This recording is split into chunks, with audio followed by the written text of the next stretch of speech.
115 years ago, the four young men who founded this company took their first motorcycle for a ride. They were pioneers of a new kind of freedom. Their dream was to give the world something better than people could get from the horses and bicycles of the day. Times change, but the mission of Harley-Davidson doesn't. Bring more freedom to the world. Get ready. We're blowing the doors wide open. We're leading the way and taking the thrill of riding into the future.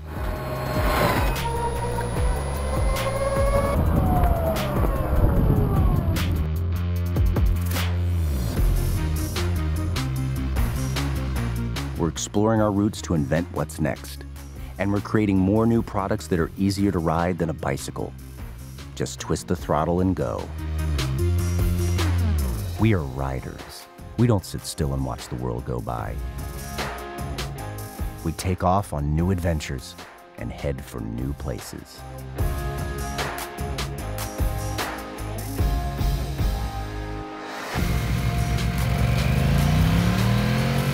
Some of the things we do are going to raise some eyebrows, because this is about inventing new ways to thrive in a new world. And we're just getting started. We're bringing our brand of freedom to new people and new markets across the world. We're creating new shopping experiences and easier ways for people to connect with Harley-Davidson. And through it all, we'll continue to improve the motorcycles loved by riders all over the world in ways that most people can't imagine. But we can. We're running wide open because this is about the pursuit of freedom.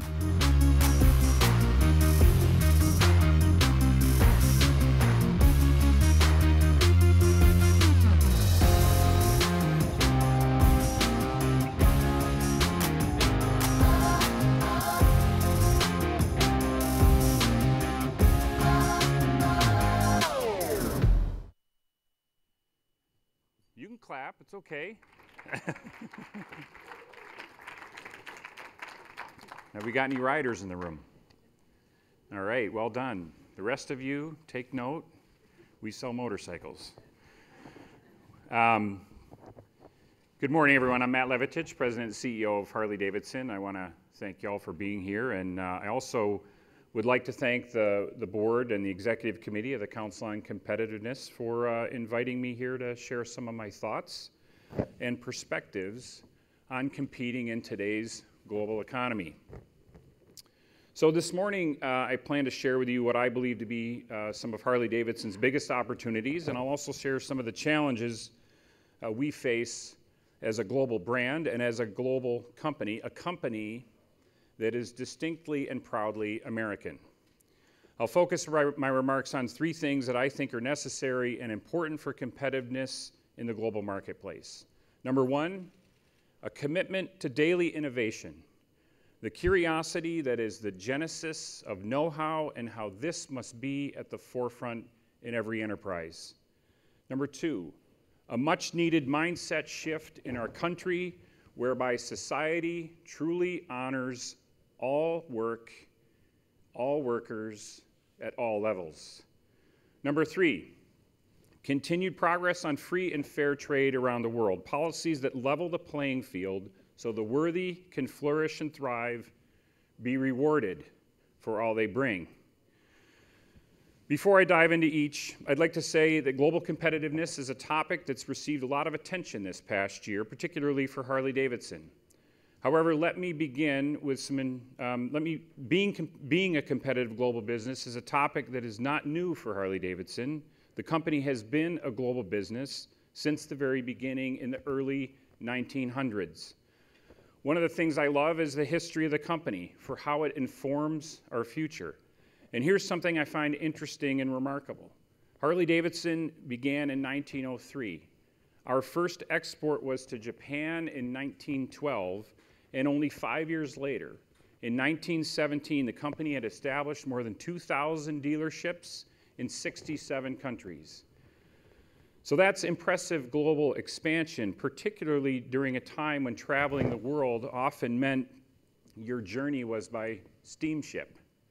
So think of that on your quick flight home later today or tomorrow.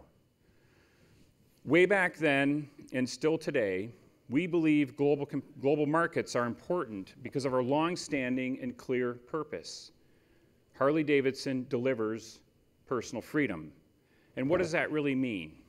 It means we unite people passionately and authentically under the ideas that are rooted in what America stands for: freedom, strength, and independence. We're a brand that's about big ideas that bring people together, whoever you are, wherever you are. We believe everyone has an innate desire to be free, and we offer a pretty special way to express it.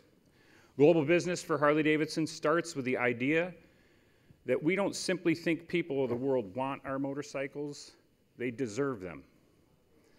This is how our passion for our purpose comes to life, and it's germane to the topic of global competitiveness because it underpins all that we do. It drives us to compete, to commit to daily innovation, and it guides us to make our decisions in the interest of our riders, our dealers, our employees, suppliers, and investors, all who want to see Harley-Davidson grow and thrive for generations to come. I'm a pretty competitive guy. My big sister taught me to hate losing way more than I love winning. My biggest motivator is a formidable competitor who drives me to do my very best work, and good things come from people, all of us, the more the merrier, doing our very best work. Competing globally drives companies like ours to not only be the best they can be, but the best the world has to offer. Important for America's global competitiveness is my first point: a commitment to innovation on scales both big and small. This is certainly true for Harley-Davidson. You see, 100 years ago, Milwaukee, Wisconsin was quite literally the Silicon Valley of small engine manufacturing. Imagine it. Every American small engine company that you can think of today was born within 100 miles of Milwaukee, and most, to a large extent, still exist within 100 miles of Milwaukee.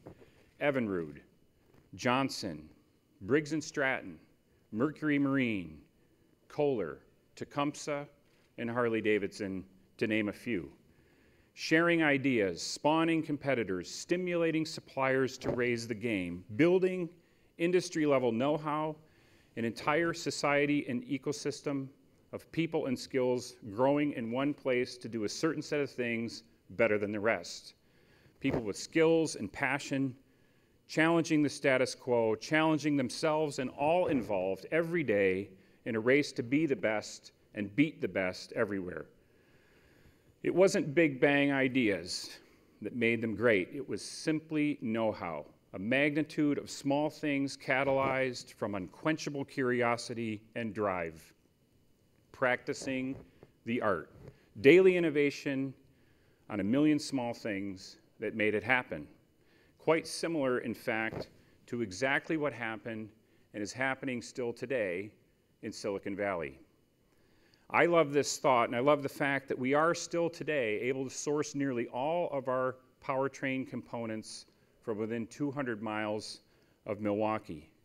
Cylinders, crankcases, pistons, heads, forgings for gears, shafts, and flywheels that we machine in our plant just outside Milwaukee as it was in the beginning, still today. We're able to do this because our suppliers feed their know-how every day through daily innovation, and we're challenging them to be the very best. We want the best suppliers the world has to offer because that's ultimately what our customers deserve. Now, I'll make a point here that all manufacturers understand. All things being equal, short supply chains are better than long ones. But again, all things must be equal. Suppliers need to do their part and compete as part of the team. And proximity is only an advantage when technology, quality, and cost are at least globally competitive. So that's what we expect from our suppliers, and it drives excellence in our supply base. To be globally competitive, you have to work the entire ecosystem. Competing and winning on the global playing field requires know-how and talent in every job at every level. Know-how is the art of daily innovation. It's a lot more about the little stuff than the big stuff that you read about in the press. To compete in the global marketplace, you must build and maintain know-how. You must practice your art, deploy your know-how, fuel curiosity, challenge yourself to be the best every day. Once daily innovation stops, know-how plateaus, competitiveness falters. Then it's only a matter of time. While it can be rekindled with great leadership, if the work leaves, I believe it's a mountain of a task to bring it back, if not impossible altogether, because the know-how left with it. We've seen entire industries in the United States falter in this respect. To be more globally competitive, my second point is this: we need a different kind of mindset in our society, a different kind of mindset about work, because to win today, all the work matters. We do have a skills gap in what's necessary to run our modern, capital-intensive, systems-intensive manufacturing environments. As a society, we must adopt a true mindset shift whereby we honor all the jobs that it takes for a strong economy and all of those who do them. And I mean truly honor.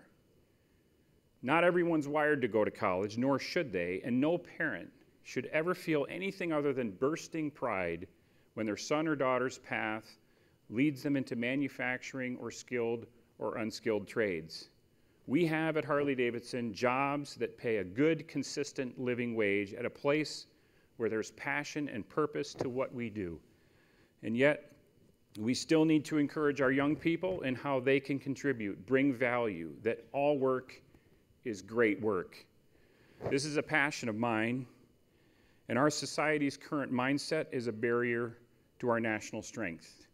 We must honor all the work, and more importantly, the people needed to do it. Instill pride of craft in order to outrun the world's best. And while we're talking about manufacturing, it's a strategic business decision of every company to determine where to produce its products so that it can be globally competitive. Many factors, as many of you know, go into this decision. We're a company that doesn't take sides in politics, but this year we were in the spotlight on this one. And that brings me to my third point. America's ongoing prosperity requires continued progress on free and fair trade, policies that address these very real barriers to international growth. We know without question how much our customers value our long, proud history of making our great motorcycles in the United States. We've built a globally competitive manufacturing system with the majority of our plants, and our plants and the majority of our suppliers with a unionized workforce in the United States, because the American qualities of a Harley-Davidson motorcycle are important to customers everywhere in the world. It's not been easy, but it's been important, and we've worked very hard and very smart to do it and to compete with the very best in the world, and we do. We do not want, nor do we intend, for that to change, and we're committed to it. Our clear preference is to manufacture in the United States. It has been since 1903, and it remains so today. I told you in 1917, we sold motorcycles in 67 countries. Today we sell in 103 countries. Last year, 94% of those motorcycles were built in our U.S. plants. And in the United States, 100% of the motorcycles that we sell here are made here. The only reason that we have facilities outside the United States is so that our products have a fighting chance of being price competitive in markets that burden our products with high tariffs, and that's the only reason. And there are some significant ones. Some significant markets with some significant tariffs. So give me a level playing field, and I'll bet on America, and most certainly Harley-Davidson every time. Free and fair trade supports a strong global marketplace, and we support policies that allow companies like ours to compete on our merits fully and fairly against the competition wherever it may be. It raises our game. So we're in very dynamic times in our industry and across business in general. Competition today is a broad-based idea. Consumer choice is unprecedented, and competition for their dollar and their time has never been fiercer. Consumers want what they want, when they want it, on their turf, and on their terms. And it's our job more than ever to make their choice in Harley-Davidson an easy one, a compelling one. This past July, we revealed our plan to accelerate our strategy to build the next generation of Harley-Davidson riders globally. The essence of that plan was captured in the video that preceded my remarks. We call it More Roads to Harley-Davidson. Ours is an action plan that is all about creating more and easier ways for people all over the world to experience our brand. Every element of our plan is designed to inspire ridership and evolve and sustain Harley-Davidson as a growing, competitive global business. We'll lean into our strengths and leverage 3 growth catalysts: new products, broader access, and stronger dealers. And we're taking swift action. So here are a few quick highlights of just our initial progress this year. New products are the cornerstone of our future growth. You saw some of them in the video. We delivered innovation through our new 2019 motorcycles and revealed a wide array of impressive and inspiring new products on the near horizon in new segments for us, including our Livewire electric motorcycle, one of our most anticipated products ever. The development of Livewire and the family of electric vehicles that will follow is a perfect example of know-how being rapidly built and of daily innovation at work within our company. Like our company founders and how they were at the turn of the last century, we too are determined to change the way people think about, use, and enjoy two-wheeled freedom. It's our goal to be the worldwide leader in the electrification of two wheels. As part of that effort, we recently announced our plans to establish a satellite product development facility, HD Livewire Labs, to support our future product portfolio in, of all places, Silicon Valley. We're growing by providing broader access to our brand and products. We're using cool Harley-Davidson apparel to reach out to non-riders, which many of you are, so this is a gateway drug. To reach out to non-riders through a growing network of premium retail shops and online storefronts in Asia. And select Harley-Davidson apparel is now available through a branded Harley-Davidson storefront on Amazon to introduce our brand to hundreds of millions of potential customers right here at home. This provides a great opportunity to showcase our brand, to grow reach, relevance, and access, and ultimately bring people into Harley-Davidson dealerships. And finally, we began our focus on stronger dealers with the rollout of significant dealer support and incentive programs under an enhanced performance framework. This will benefit the dealer network and enhance mutual strength for us and for them and growth for all. We want our dealers all over the globe to be the place where the Harley-Davidson motorcycling experience comes to life, and they must also evolve along with us to secure the interests of rapidly evolving customers. There's no doubt that we have a passion for all of this because our products and the experience of riding really matters to people. You see, for me, though, being competitive is different than what's written about in most of the economist papers that are often the basis of policy. Like every great global company, we're making real decisions, real investments, taking real risks every day. Competitiveness is about rolling up our sleeves and getting to work, win or go home. American industry is at stake, and our direction as a nation will determine if collectively we win or we lose. The stakes are high, but the solutions, I think, are at ground level in companies like Harley-Davidson showing up every day, on time, dressed, and ready to play. That's competitiveness in my book. That's the ground level where it happens. At Harley-Davidson, our passion and desire to win runs deep. Our riders, along with our dealers who serve and support them, have invested in us. And when we work toward being a better and more capable global business, we commit to their future and ours, a winning future. And the same is true for our employees, suppliers, and investors. The issues impacting global competitiveness are not easily resolved, but it's critical that we continue to work hard and smart to find the right solutions. I'd like to commend the work of the Council on bringing awareness and a policy agenda to those who can help spur real change with the right solutions. Solutions that spark innovation on a daily basis, advancing the art and craftsmanship of work, keeping it alive and on our shores. Solutions that narrow the skills gap for technical and skilled jobs so that more young people see career options in a society that honors and respects all work. And solutions that advance policies that allow companies to compete fairly around the world on their merits and not over artificially imposed barriers. Harley-Davidson began in a shed in Milwaukee, Wisconsin in 1903. It was started by 4 young, competitive men who were brothers, friends, collaborators. They had a dream to make a motorcycle, make it go fast, and make it last, and make it the best in the world. It's that legacy that we proudly carry forward every day. Thank you, and with that, I'd like to introduce David Seaton for his remarks this morning. Thank you all.